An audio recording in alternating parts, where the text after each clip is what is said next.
American tourist Matt Galat, staying in Hokkaido, was awoken by the deafening sirens. Find shelter in a basement.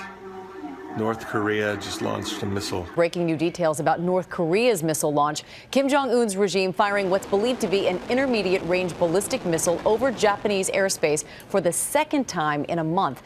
Japan and the United States have requested an urgent meeting of the UN Security Council later today after North Korea fired a missile that flew over Japan. Minister Shinzo Abe said the launch was an unprecedented, serious and grave threat to his nation. Secretary of Defense James Mattis saying the launch put millions of Japanese in duck and cover.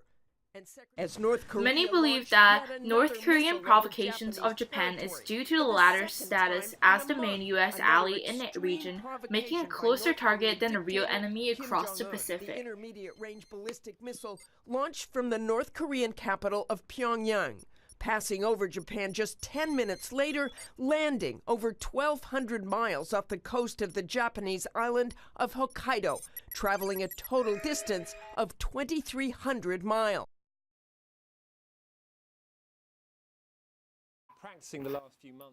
In April 2017, North Korea celebrated the 85th anniversary of its army. North Korea was founded in 1948, but Pyongyang dates its army to the beginning of armed resistance against Japan during its colonial rule period. This is a very serious and very aggressive thing for North Korea to do. After the Russo-Japanese War in 1905, Japan started taking over Korea, formally colonized the peninsula in 1910. As part of an effort to build Japan into an economically self-sufficient empire, Japan invested into Korea's industrialization, establishing most of the heavy industry in the northern half of the peninsula. And demand action from, the world community, especially from countries like China and Russia. Japan's colonial rule in North Korea has always been shadowing over its relationships on both halves of the peninsula. Relations between Japan and North Korea have been mostly occupied by tension and distrust since the end of the World War II and the division of Korea. Japan adopted harsh and restrictive policies towards the Korean people throughout the occupation, such as forcing Koreans into Japanese culture by assigning Koreans Japanese names, promoting the exclusive use of the Japanese language and banning the teaching of Korean language and history. The struggle against the Japanese forged a legend dictator Kim Il-sung, whose family still runs the country till this day.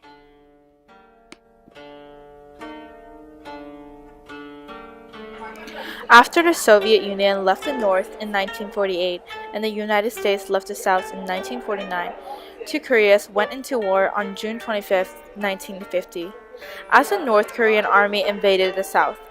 The United States used its Allied occupation of Japan as a base for its intervention in the war. Many Japanese sailors also conducted minesweeping operations in the waters around the North Korean coast.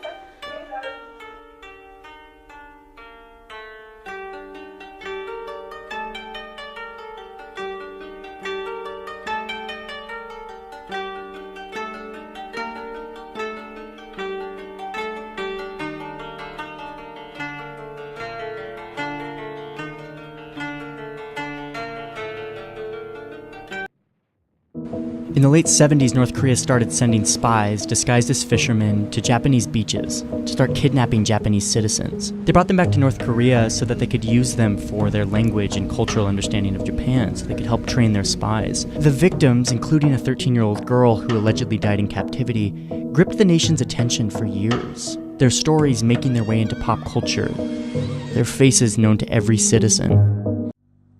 North Korea had always denied the kidnappings, but in 2002 that all changed due to one historic meeting. In Pyongyang, the Japanese Prime Minister met with North Korean dictator Kim Jong-il.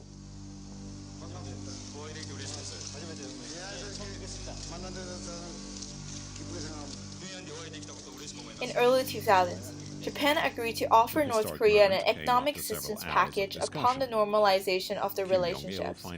Prime Minister at the time, Koizumi, apologized for the Japanese occupation of Korea, and Kim Jong-il also acknowledged and apologized for the past abductions of Japanese citizens. Even though some of the abductees are released, Japanese believe that many are still being held captive in North Korea. But after the DPRK tested a nuclear device on October 9, 2006, Japan imposed sanctions banning all North Korean imports. In 2009, North Korea's relation with Japan deteriorated significantly due to more nuclear weapon testing. At the end of World War II, even though the majority of the Korean population in Japan returned to South Korea, thousands of them remain in Japan. Many of them are North Korean.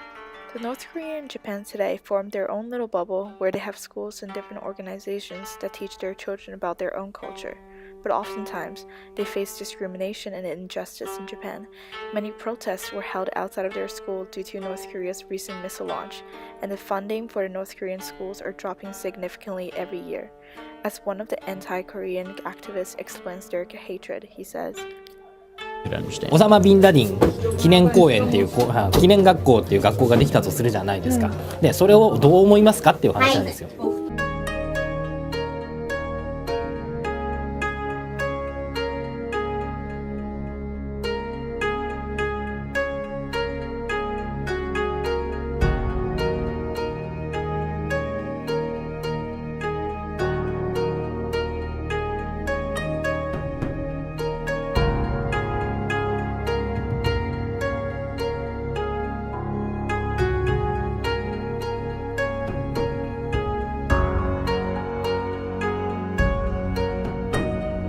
Is back on. The Japanese Prime Minister is pressuring Trump to raise the issue of Japanese abductees currently held in North Korea.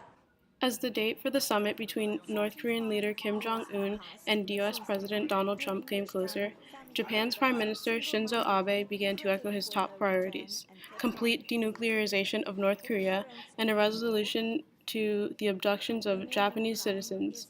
He asked for the other countries to cooperate in putting maximum pressure on the DPRK, as well as the settlement of abduction issues. Abe is also hoping Trump won't harm Japan's interest in next week's summit, and that he continues to demand the complete dismantling of North Korea's nuclear weapons. During today's conference, Trump was questioned on normalizing relations with North Korea. We could sign an agreement. As you know, that would be a first step. It's what happens after the agreement that really is the big point. But yes, we could absolutely sign an agreement. We're looking at it. We're talking about it with them. We're talking about it with a lot of other people. But that could happen. But that's really the beginning. Sounds a little bit strange, but that's probably the easy part. The hard part remains after that. Japan's desire for countries to pressure North Korea to achieve complete denuclearization comes from the 2 atomic bombs dropped on Nagasaki and Hiroshima by the U.S. to end World War II. The Japanese Prime Minister Abe has made it clear that without a tangible plan to end and dismantle the nuclear weapons, North Korea would not see the support of Japan. Abe's commotion over denuclearization is derived from North Korea's past failure to cooperate with other countries and their violation of signed agreements made with world leaders.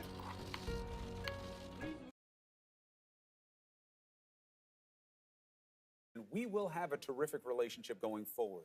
Kim Jong-un was gracious and said there were a lot of obstacles on the way here, but we overcame all of them.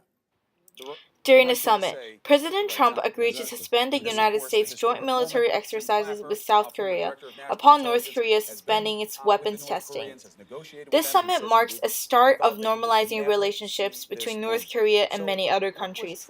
Hopefully, in the near future, more meetings will take place in order to solve the issues regarding complete denuclearization and abduction issues.